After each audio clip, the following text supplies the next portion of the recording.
네, 이어서 강의 진행하겠습니다. 용의권 중에 마지막 임차권에 관한 등입니다. 임차권 같은 경우도 한 2, 3년마다 한 문제씩 기출이 되고 있습니다. 관련된 예규가 있으니까 예규를 좀 살펴보고 문제 지문 보도록 하겠습니다. 예, 임차권 등기에 관한 예규입니다. 2번, 당사자 신청에 의한 임차권 설정 등기가 있고, 그리고 임차권 등기 명령에 의한 임차권 등기가 있습니다. 두 가지가 약간 구별이 되는데요. 그 내용을 한번 살펴보겠습니다. 먼저 2번 당사자 신청에 의한 임차권 설정 등기입니다. 당사자 신청에 의한 임차권 설정 등기도 두 가지로 나눠지는데요.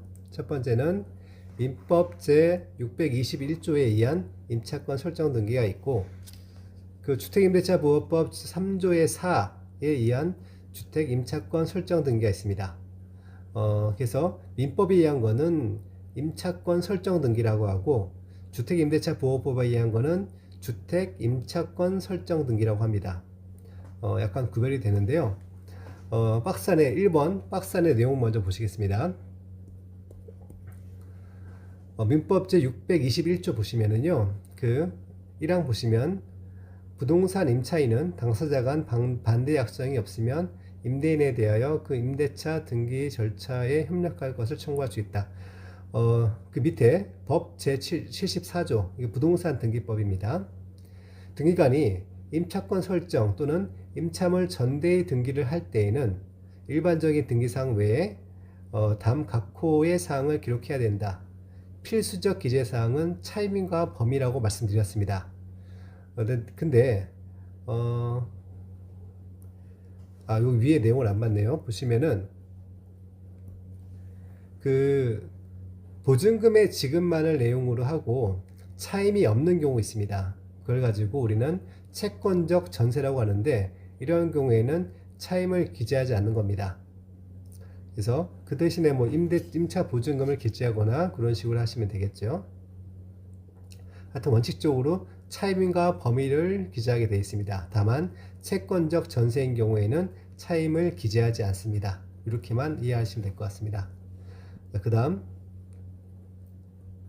주택임대차 보호법에 따른 주택임차권 설정 등기입니다. 보시면은 2항 보시겠습니다.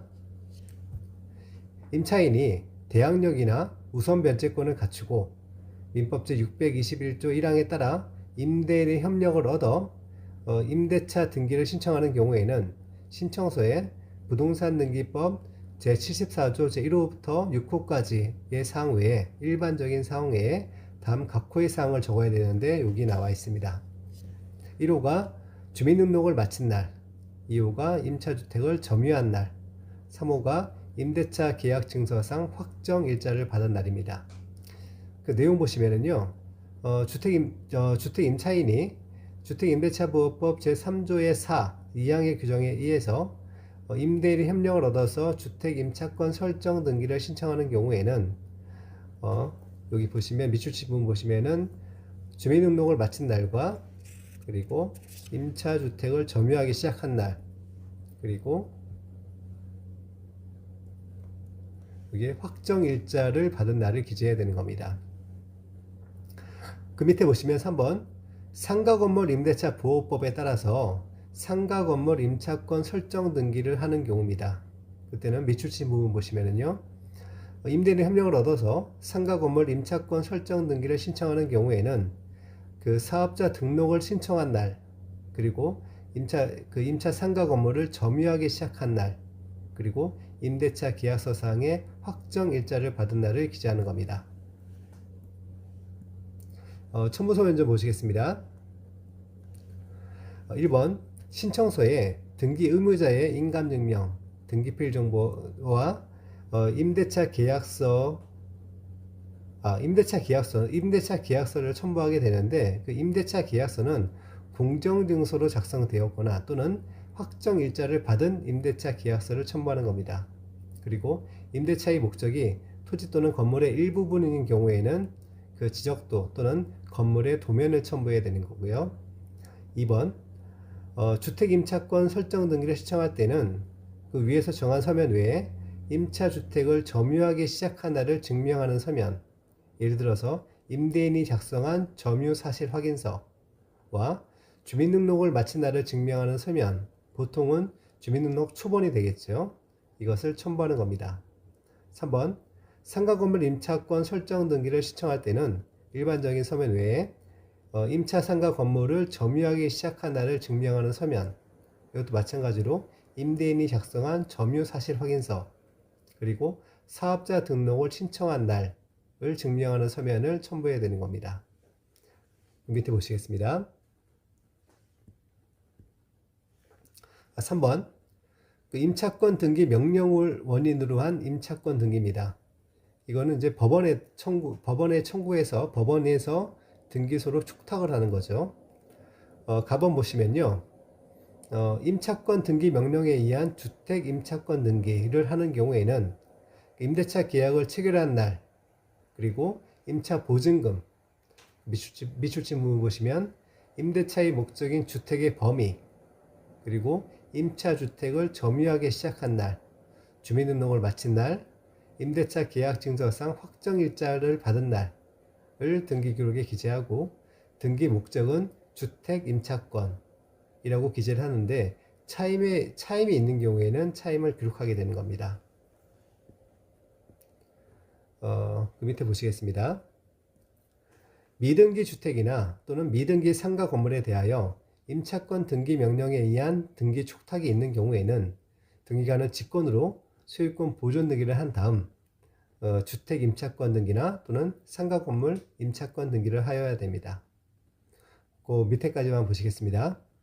임대차의 존속기간이 만료된 경우나 또는 주택 임차권 등기, 상가 건물 임차권 등기가 종료된 경우, 이런 등기가 종료된 경우에는 그 등기에 기초한 임차권 이전 등기나 또는 임차물의 전대 등기는 할 수가 없게 되는 겁니다.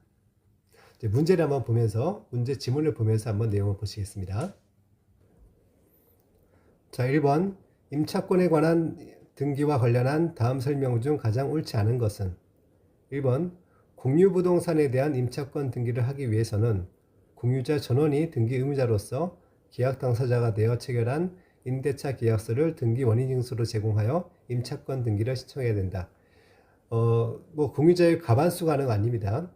등기를 하는 거는 지분에만 임차권 등기를 할 수 없기 때문에 공유자 전원이 작성한 그 등기 원인증서, 그 계약서를 제공해야 되는 겁니다. 1번 맞고요. 2번, 미등기 주택에 대한 임차권 등기 명령에 촉탁이 있는 경우에는 등기관이 직권으로 소유권 보존 등기를 한다고 말씀드렸죠. 2번도 맞고요. 3번, 주택 임차권 등기 명령의 결정 후 주택의 소유권이 이전된 경우에 전 소유자를 등기 의무자로 기재하여 등기를 촉탁한 때에는 촉탁서상의 등기 의무자 표시가 등기부와 부합하지 아니하므로 등기 촉탁을 각하하여야 됩니다. 29조 7호죠. 3번도 맞고요. 4번, 이미 전세권 설정 등기가 마쳐진 주택에 대하여 동일인을 권리자로 하는 법원의 임차권 등기 명령에 따른 주택 임차권 등기는 수리할 수 있습니다. 동일인이기 때문에 그렇습니다. 5번, 법원의 촉탁에 의하여 주택 임차권 등기가 마쳐진 후 등기 명의인의 주소, 성명 및 주민등록번호가 변경된 경우에는 법원의 촉탁으로 등기 명의인 표시, 이때는 당사자가 신청할 수 있다는 것을 지난 시간에 봤었는데 잠깐만 보고 올까요? 예, 짧은 얘기이긴 한데 보시면 촉탁에 의하여 격려된 등기에 등기 명의인 표시 변경 등기의 신청 가부입니다. 내용 보시면 법원의 촉탁에 의하여 가압류 등기, 가처분 등기, 주택 임차권 등기 및 상가 건물 임차권 등기가 격려된 후 등기 명의인의 주소나 성명, 주민등록번호의 변경으로 인한 등기 명의인 표시 변경 등기는 촉탁에 의하는 게 아니라 등기 명의인이 신청할 수 있다는 내용입니다. 다시 문제 보시겠습니다.